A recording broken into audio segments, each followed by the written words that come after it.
ljudi, danas ću vam pokazati Ghost Rider, danas ću vam pokazati kako možete skinuti bilo koju pesmu sa YouTube-a. Ja sam ovo odabrao i ajde da vam pokažem. Znači, prvo prekopirate ovaj link odavde,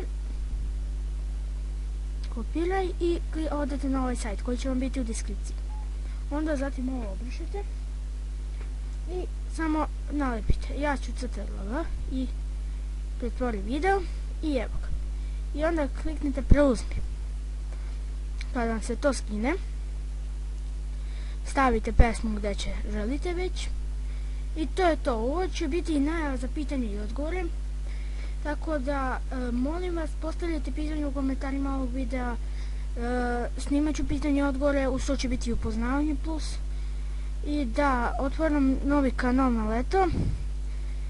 Ovaj ću obrisati, to da znate. Znači, daću vam u zadnjem klipu na ovom kanalu, daću vam link tog novog kanala. Tako da, ljudi, to je bilo to što se tiče ovog videa. Hvala što ste gledali. Ako vam se video, ostavite like, share, subscribe i pozdrav.